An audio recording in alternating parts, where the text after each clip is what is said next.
Գյուրջան Կասկադ, հասանելի բնակարաններ 65 ամիս մարման ժամկետով։ Մի դիտարկում անեմ, սա ուղղակի մարդկային տեսանկյունից, ասեցիք սահմանափակ հնարավորություններ ունեցող անձինք, եթե հիմա ինձ գնդակ տակում ենք միասին իջնենք մարզադաշտ, իմ հնարավորությունները եւս լինելու են սահմանափակ, որովհետեւ ես ֆուտբոլ խաղալ չգիտեմ։ Ուղղակի ասենք հաշմանդամ մարդիկ կամ հաշմանդամություն ունեցող անձինք, այդպես խոսույթը ճիշտ է։ Հիմա կներեք, ես ասացի, ես ամենակ կարողություններ ունեցող նամեք, երկրորդն էլ այո հաշմանդամ չեն ասում, հաշմանդամություն ունեցող են ասում, եւ կարծում եմ, որ սահմանափակ կարողություններ ունեցողը հաշմանդամությունից մի փոքր նաեւ այլ խումբ է, բայց դրա մասին երկար հետո կարող ենք խոսել։ Ուղղակի իմ հնարավորությունները էլ եմ ասում, եթե ինձ տակ գնդակ, իմ հնարավորությունները եւս կլինեն սահմանափակ։ Հիմա հարցը։ Հետաքննող լրագրողները հրապարակումներ ունեն, ըստ որոնց Վեստ Արմենիայի հետ կոնկրետ առնչություն ունեցող անձը Բելգիայի կողմից հետախուզվում է պայմանավորված խաղերի համար։ Կան նաև հրապարակումներ, ըստ որոնց Հայաստանի առաջնությունում դեռ առկա են պայմանավորված խաղեր։ Եվ թեմայի շարունակություն, ելի հղում անեմ գործընկերներիս նյութերին, բկման դարձել է զինված ուժերում ծառայությունից ազատվելու միջոց։ Ինչ է կանում այս ուղղությամբ, քանի որ այս պարագայում բանակը եւս ներքաշվում է կեղտոտ խաղերի մեջ, եւ վերջապես գտնվելով Հայաստանի եւ Վրաստանի բարձրաստիճան ղեկավարության կողքին, դուք որպես ֆուտբոլի պատասխանատու, երկրպագու ջատագով, ինչ զգացողություններ ունեցաք նայելով նման խայտառակ խաղը։ Շնորհակալ եմ։ Ես, քանի որ պայմանավորված խաղերի մասին խոսեցի, ես կխնդրեմ պարոն Ազարյանը եւս մեկ անգամ այն տեսանկյունից եւ Վեստ Արմենիայի մասին, որը այդ անձը այլևս հայկական ֆուտբոլում չկա եւ այլն կարճ կխոսի, հետո ես մենք խոսենք ԲԿՄ-ից։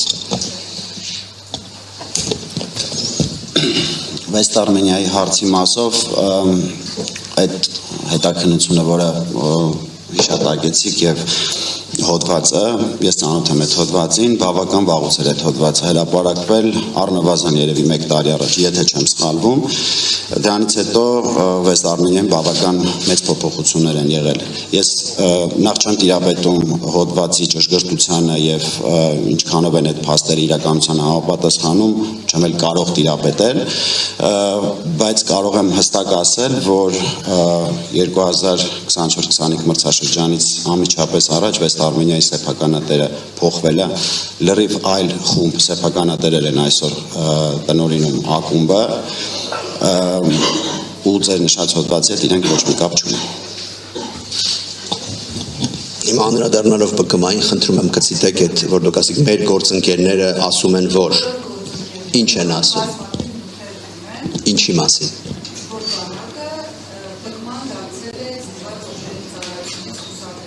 Մի կոնկրետ օրինակ կասեք խնդրում եմ։ Հիմա այստեղ բոլոր գործընկերներ համաձայն են, որ ԲԿՄ-ն միջոց է։ Ուրեմն այն մարդիկ, որ երբևէ դիտել են ԲԿՄ-ի խաղերը, որոնք երբևէ տեսել են ով է խաղում ԲԿՄ-ում, երբևէ չեն կարող նման պնդումներ անել։ ԲԿՄ-ն բաղկացած է այն ֆուտբոլիստներից, որոնք խաղում են Հայաստանի երիտասարդական, ազգային անգամ եւ 19 տարեկանների հավաքականում, ԲԿՄ-ի գործընթացը շատ հստակ է, բոլորը գիտեն ակումբներից ով է գալիս ԲԿՄ, որոնք են այդ ֆուտբոլիստների քանակը եւ get 1 ֆուտբոլիստ, որը get 1 ոչ ֆուտբոլիստ է, ասեմ, երբևէ պատմության մեջ ԲԿՄ-ում չի խաղացել։ Չի եղել այնպիսի մարդ, որ անցել է ԲԿՄ-ի ցուցակներով եւ ֆուտբոլիստ չի եղել։ Ավելին ասեմ, եղել են ֆուտբոլիստներ, ես չեմ կարող ուղղակի հարգանքից այդ մարդկանց նկատմամբ բաները տալ, որոնք ընդգրկվել են ԲԿՄ-ի կազմում, բայց քանի որ ընթացքում չեն համապատասխանել այն պահանջներին, որոնք ԲԿՄ-ի մարզիչները դրել են իրենց առջև, նրանք ուղարկվել են զորամաս ծառայել։ Այդպիսի ֆուտբոլիստներ եղել են, բայց ֆուտբոլիստներ, որոնք եղել են ոչ ֆուտբոլիստ եւ ընդգրկվել են ԲԿՄ-ի ցուցակներում, երբևէ չեն եղել։ Նրանք առնվազն եղել են հավաքականների անդամներ եւ տեխնացուներ եւ մշտապես եղել են բոլորի աչքի առաջ։ Բոլոր այն մարդկանց, որոնք ամեն օր զբաղվում են ֆուտբոլով, եւ եթե հիմա այսօր ժամը 4-ին դուք բացեք նոա ԲԿՄ խաղը, դուք կտեսնեք բազմաթիվ ֆուտբոլիստներ, որոնք ծառայության մեջ են եւ հենց հիմա խաղում են ԲԿՄ-ի հիմնական կազմում։ Ուրեմն խոսքիս ամենասկզբում ես նշեցի, որ դա շատ ծանր պարտություն է եւ ինչ զգացողություններ ես կարող եմ ունենալ Հայաստան-Վրաստան խաղի վերաբերյալ։ Եթե դուք ուզում եք, որ ես եւս մեկ անգամ վերապրեմ, դրա կարիք չկա, ես ամեն օր մտածում եմ այդ խաղի մասին։ Պարոն Մելիքբեկյան, դուք այդ խաղից հետո այս կողմում Փայլակ Ֆարադյան իրականում եմ, խաղից հետո հայտարարեցիք, որ պետք է պատրաստվեք լավագույնս սեպտեմբերին,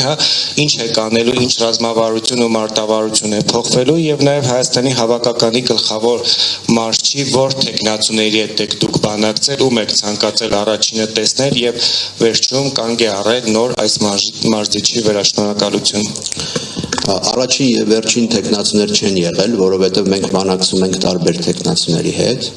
եւ դա ընթացիկ process է, մենք անում ենք հարցազրույց, չկա որ մենք բանակցում ենք մեկի հետ, հետո ավարտում ենք եւ բանակցում ենք երկրորդի հետ, հետո չի լինում, նման բան չկա։ Process-ը գնում է ընթացքում, որովհետեւ դու ուզում ես բոլորի պատկերացումները տեսնես, անհատապես ես շփվում, հանդիպում ես, հետո խոսում ես եւ փորձում ես իրենց պատկերացումներն էլ եւ մոտիվացիան էլ հասկանալ։ Անուններ չեմ կարող տալ, բնականաբար յուրաքանչյուր մարզիչ, որը բանակցում է, յուրաքանչյուր ֆեդերացիա պայմանավորվում է, որտեղ դա կոռեկտ չէ, որտեղ ստացվում է մենք այդ մարդկանց հիմա չենք ստորագրել եւ դրա մասին չենք կարող բնականաբար ասել։ Դա հավաքականի մարզչի մասով կներեք եւս մեկ հարց ունենք։ Այո, մենք ունենք երկու ընկերական հանդիպում եւ այդ ընկերական հանդիպումներում փորձելու ենք հնարավորության պարագայում ներգրավել ավելի շատ ֆուտբոլիստներ, որտեղ երկու հանդիպումներ են, ավելի շատ հնարավորություն են տալ փորձել հասկանալ ինչպես ենք դրան մոտենալ, ինչպես ենք սեպտեմբերի խաղին մոտենալ եւ ինչ նոր ֆուտբոլիստներ կներգրավեն հավաքականում։ Բացի դա երիտասարդական հավաքականը երկու հանդիպում ունի ընկերական, որի մասին շուտով մենք կհայտարարենք եւ այդ հանդիպումներից էլ բնականաբար շատ ու շատ իր գլխավոր մարզիչը հետեւել է, որպեսզի ընդհանուր ռեսուրսային առումով մենք հասկանանք ինչ ունենք, ինչպես ենք մոտենում, ինչպես ենք կայունացնում կազմը եւ իհարկե հույս ունենք, որ բոլոր ֆուտբոլիստները կլինեն եւ մեր առաջատարները կխաղան հունիսի նաեւ ընկերական խաղեր։ Դա էլ շատ կարեւոր է։ Ալինա Սիմոնյան, Տրիբյունայում, պարոն Մելիքբեկյան, Նիկոլ Փաշինյանը կառավարության ռազմավարության մեջ գրել է, որ խնդիր ենք դրել մինչև 2050 թվականը պիտի դառնանք ֆուտբոլի Եվրոպայի կամ աշխարհի առաջնության մրցանակագիր։ Դուք Փաշինյանի թշնամին եք, ուզում եք այս խոստումն էլ ծախողել, սա առաջին հարցը։ Ես բացարձակ հարցը չհասկացա, որովհետև մինչև 50 թվական շատ ժամանակ կա եւ բացարձակ ես ոչ մի խոստում չեմ ուզում ծախողել եւ ընդհակառակը ես առաջին շահագրգռվածն եմ, որ Հայաստանը 50 թվականից էլ շուտ լինի մրցանակագիր, բայց 50 թվականը շատ դրա համար շատ քայլեր է պետք անել, որպեսզի հասնենք